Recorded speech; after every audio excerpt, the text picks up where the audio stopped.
Hey everyone, RogueGold here, welcome back to the Division 2. Title Update 22.3 has released today, and with it they have refreshed the seasonal calendar, introducing the first ever Expertise XP event to the game. And perhaps the best part, it is lasting for an entire week. So I often hear feedback and complaints from you all about how arduous you feel the expertise grind can be, and if that's you, then this video is here to tell you that now is the time to jump in and do it, because all of your gain rates for proficiency and expertise are doubled for the duration of this event. So in this video I want to break down exactly how this event is working, given there is no official description of it in-game or even online, and then additionally I want to give you some tips for maximizing your time while it's here. So without further ado, let's go. Alright, so let's begin with a breakdown of how exactly this Expertise XP event is working, because again, like we said, there is no official description of this. The devs haven't really explained it online as of when I'm making the video. It's quite simple though. All that they're doing is that the three different methods you have for gaining proficiency on items, which again boosts your overall expertise level, all three of those have been doubled for the duration of this event. So if we take a look at the bench right here, we can see how that is working. Now the one that I cannot show you is the passive one in gameplay. That is the first method to gain proficiency. So let's say with any of these items, the artist tool right here, for example, if I did not have this item proficient, right, I still needed levels on it and I were to equip it in gameplay, then as I get kills, as I complete objectives, as I'm just playing the game, I would passively earn proficiency on there. That gain rate has been doubled for this event. Alternatively, you then have material donation. So if we go to one that I don't have done, let's do one of our skills here, like the explosive sticky bomb. You will see at the bottom here that I can click the left trigger on controller to view the donation materials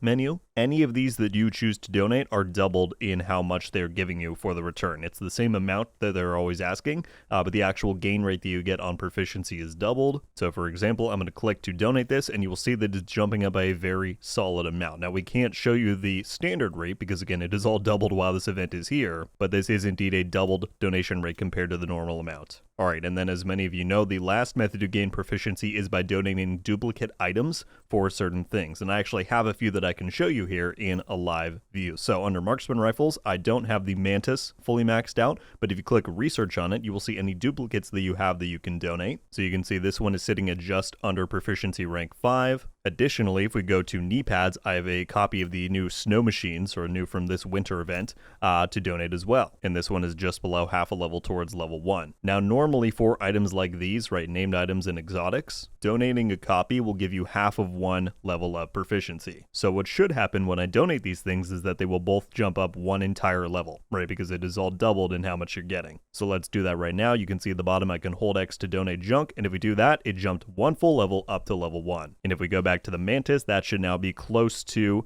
level 6 because that's what we were at, and it gained, yep, as you can see. Oh, I have to do it here as well. Okay, quickly we'll do that. There we go. Now it's almost at level 6. So yeah, those are the actual mechanics of the Expertise XP event, is that all three of the ways to gain proficiency have been doubled. Alright, well now that you know how the event works, I wanted to move on and give you all some suggestions and tips for farming this out, right? All of these sources are doubled, but what is actually the best method to get it done? Now, the first one that I would be remiss without shouting out is the alternate character shade watch method. Now, I personally have always thought this is rather silly. I think it's weird that it was implemented this way into the game in the first place. And the one caveat is that this only really applies if your character and account is a decent amount of the way over shade level 1000. If not, don't worry, we'll talk about another method after this. However, if you are 2000, 3000, somewhere above and you want to do this, what you have the option of doing is making a new character, getting them up to level 40 to match your main. What you want to then do on that second character is go to Anaya here within the base of operation. She is next to the crafting table. Within her inventory, you should see a blueprint or perk that you can buy for shared resources for your account. And upon buying this, what this will do is it will pool all resources you have for any character on that account. Each of your characters that are at level 40 will have the same pool of resources to pull from and contribute to. And so given that, what people will do is go onto this new character, they get all of the free shade levels from their main, and they then go into their shade watch to the scavenging section and redeem all of those points for resources. Because essentially you were then able to use those to donate to the expertise system for free, basically. To the best of my knowledge, and someone can correct me if this is wrong, but I believe the best resource to redeem and then donate is printer filaments. I believe that gives you the best amount of ratio for collection and then donation. And yeah, you then go in and donate to whatever categories and expertise you may need. So that is one option that is on the table. I've never used this personally because again, I just think it's a little bit weird. So if that doesn't appeal to you or you're not very high over shade level 1000, let me show you an alternate method that I personally used to grind expertise back when it released.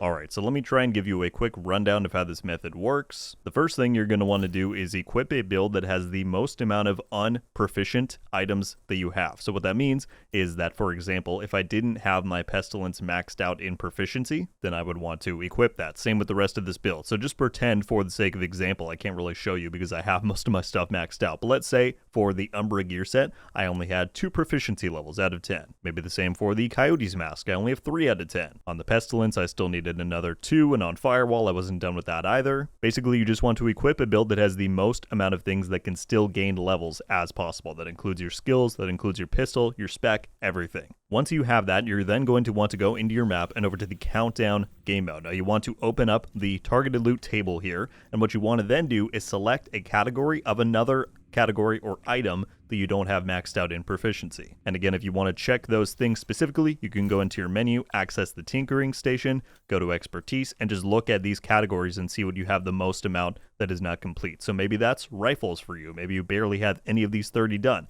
Maybe it is a specific brand set or gear set, right? Whatever thing you still need levels in, that is a category that you have the option to select when you're going into the countdown table here. So for instance, let's say for me it's shotguns. I really need a bunch of proficiency levels on shotguns. We're going to select that. Now before you go and play the mode, make sure that you have enough space within your inventory. I recommend 40 to 50 slots when you're going into a countdown run. That way you have enough room to pick everything up and you don't have to try and sit there in the middle of gameplay and deal with it. So be sure to have at least 40 or 50 slots open. Once you do, and once you have your build equipped again that can be leveled up through passive gameplay, you're going to want to go back to countdown here. You can do this on any difficulty of your choosing. I recommend challenging. That is the one that the most amount of people will be matchmaking for. I think it is the best blend of both difficulty and reward in terms of the tokens you get, in terms of everything else. So once you select that for yourself, then you go to matchmake and you just do the run. Then like I said, once you're in there, you're going to pick up every single shotgun loot drop, or again, whatever target you select. I put it on shotguns, but whatever you selected, pick up every single one of those things that drops. Then once you're done with the run and you're back at the base here, you have one of 2 options. You can either go to the physical bench itself, right, for expertise, or once again, you can access it right from your menu and go to here. And then at the bottom, you have the option to donate all junk. Now that is one thing I think I didn't say a moment ago. When you're picking up these things in countdown, pick them all up as junk. There's a prompt on the loot pile to automatically pick them up as junk. That way you don't have to go through afterwards and sort through it. You can just get to this menu and then I hold that button and it would donate all of those things. The reason why this method is so good is that you're getting a lot of loot from countdown, and when this XP rate is doubled for donation like it is during this event, that's going to get you a lot of levels here. And then additionally, having your build have all items that are unproficient, you're getting passive proficiency and experience the entire time for as many items as you can equip that again are not maxed out. The last thing to mention here is that once you've done a few runs and you accumulate a few countdown requisition tokens, I think they're called, you can come right over here to the station, and whatever thing you might have in here that is also not maxed out, maybe it's one of the weekly items they're selling, maybe you have a bunch of named items that are not yet proficient, or for a lot of you it is likely going to be exotics that you don't have maxed out, spend those tokens on that and donate them as well. And in doing all of those things, you should get a pretty decent amount of expertise experience pretty quickly. So there you have it, everybody. That is my breakdown of this first ever expertise event coming to the Division 2, and my best tips and suggestions for how to make the most of it. I would love to get your guys' thoughts on this new event that we've had added to the game. Is this something that you like being here? Maybe you think it should give you even more experience. Maybe you don't want it at all. As always, would love to get your thoughts down below. If the video did help you out and you want to see more like it in the future, then I would appreciate you clicking that subscribe button if you're not already. As always, I got plenty more Division 2 content coming your way, but that is just about going to do it for me today, everybody. Thank you all so much for watching. I'll see you in the next one. RogueGold. Out.